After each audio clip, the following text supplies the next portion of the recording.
Yo, what's good? You're 4-3 here back in the day, and today, guys, I'm going to be giving some tips and tricks on how to beat the seasonal co-op trial events. Now, people have been complaining about the co-op trials for 3 years now, since they were introduced in Forza Horizon 4. Now, I'm not sure if they actually were at the start of the game, but when they were introduced, people didn't like them, because essentially you have to rely on the experience and skill of other players, and not just that of yourself. And on top of that, the trials are using unbeatable drivatars, which are the hardest drivatars in the game, and thus, a lot of players have difficulty actually beating them. Now, luckily, the minimum spot that is needed to win is 3rd place. If someone on your team is not able to get into 3rd place against these drivatars, you are going to lose that race. So at least one person needs to be able to get up into 3rd. This should not be impossible, it should not be difficult.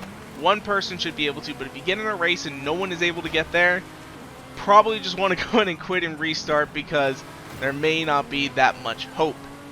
However though, when we talk about places and points and all this sort of stuff, there is a little bit of a common courtesy with the seasonal co-op trial events that I want to get started, and some people may disagree with me on this. But it's essentially something that is frowned upon in a lot of other games, but here I actually think it is a good strategy for the way that Forza has handled this, and that is early quitting. If you are in dead last place and your team is on the 3rd race, you have done 1-1, or maybe it's even the 2nd race, and you're 0-1, and your team is about to lose again, what you need to do is you need to do a little bit of quick math. Look at the scoreboard and determine if there is a difference of 600 or less. If the difference is 600 or less, you quitting out of the race will lead to the victory of everyone else in that series. If you stay in the race series is over anyway. But if you leave, then the other players either A, are going to win the car that they've been trying to get their hands on, or are going to get to move on to the next race. So it's kind of a weird common courtesy, but you only do this on the 2nd or 3rd race, because on the 1st race you at least get another shot.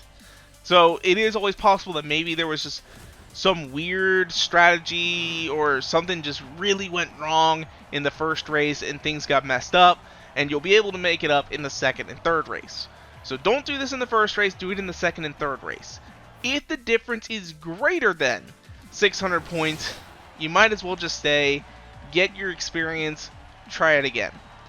Either way, you are going to have to do this trial event again. So it is common courtesy, if you are in dead last, do some quick math and find out if you are going to benefit your team or not. Because when you leave, any drivatars that are in front of you, those points that they scored against you for beating you, which is 100 points per drivatar in front of you, is going to disappear from the scoreboard. So if you're in dead last, that's 600 points. And if there's a less than 600 point difference, your whole team is going to benefit. So just go ahead and keep that in mind as you are doing these trial events. The next thing comes down to classes, because there are multiple classes a lot of times in these trial events. For example, the one that is going on right now, you could be in a C-class car, a B-class car, or an A-class car. Now, the thing is though, is if everyone hops into an A-class car, you're going up against 6 A-class unbeatable drivatars. And if not a lot of people have experience, there's a lot of people who are going to end up failing. In fact, what I would actually say is what you want to have happen is you want to have at least 4 drivatars who are in a lower class than the 2 drivatars in the upper class, because every single car that is in C class, there is going to be an identical matching car or an equivalent car that is on the drivatar team, and so on and so forth. So for example, with this one, I started the 1st race series and I was in a C class car against 5 A classes.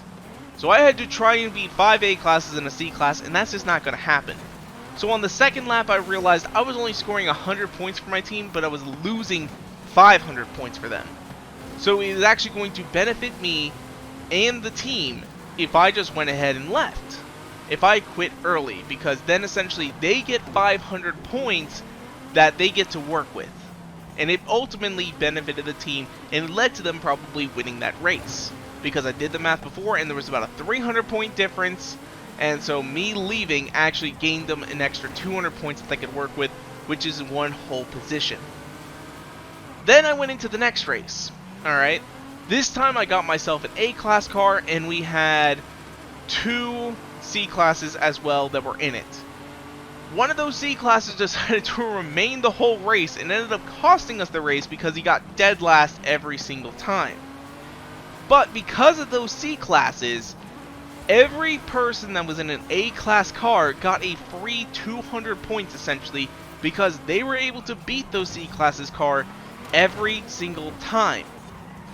Now if you have 4 C-class cars or 3 C-class cars, those other A-class cars that are competing are always going to beat those C-class cars most of the time unless they are really, really bad.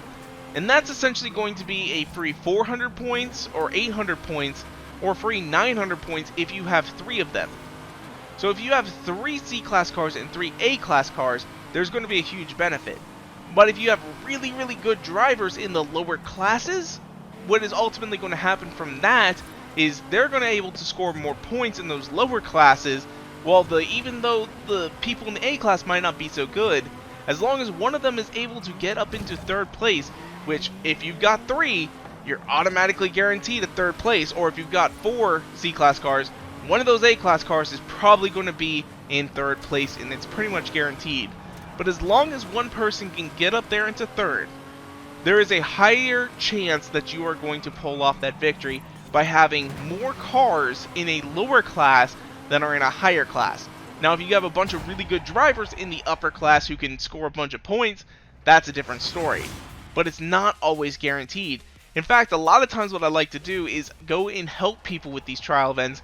I will join trials in a lower class car just so that there's a lower class drivatar for them, and then I will quit after I've already completed it. I'll do this a few times just to kind of go ahead and help some people get this car, because essentially that's free points for them.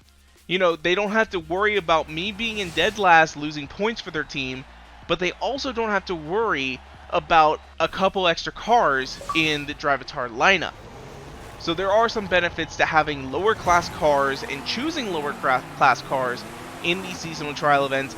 The unfortunate thing though is a lot of people are going to choose those higher class cars because they're the best performing, and they think if I have a higher class car I'm going to do better.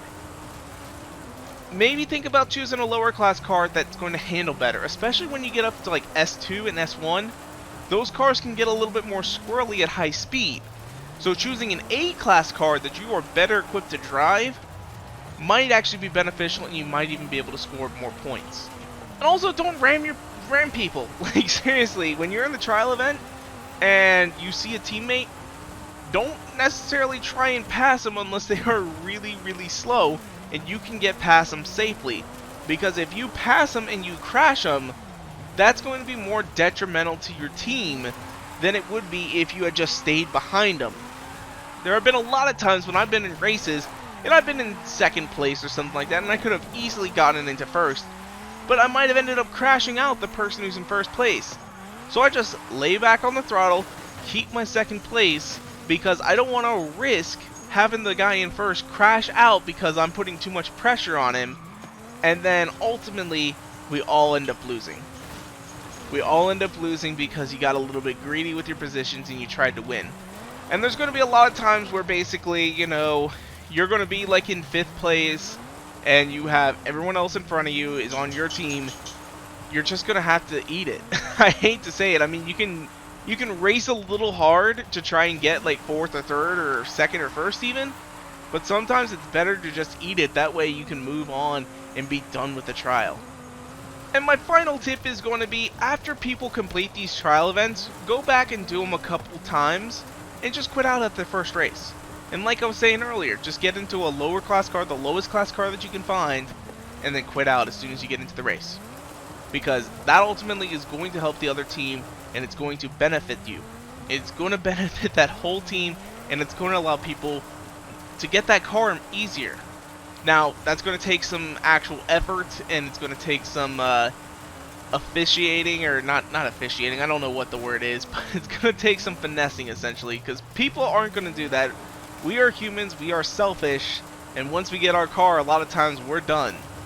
So, it's just one thing that, you know, you're going to have to either A, start doing, or create some kind of reward for it, but Forza is not going to add any rewards for it. You kind of got to do it out of the kindness of your own heart, which, let's be honest, a lot of people in the community probably aren't going to do. But getting into a lower class car and just quitting out, it's going to help them. It really will, especially if you have like a friend who's struggling and you can get into this trial event, you know, with some buddies of yours. Get a few of them who know what they're doing in lower class cars and have them hop in, and it's going to make things a lot easier. So anyway, though, that's where we're going to wrap things up for today. If you guys want to, you can follow me on Twitter and Instagram at twitter.com/Gurf13 and Instagram.com/Gurf13. And if you guys like this video, go make sure to hit that like button down below for us, because you already know your support is so greatly appreciated. And make sure to subscribe for videos coming out all the time. Thank you guys so much for watching. Peace out. Bye.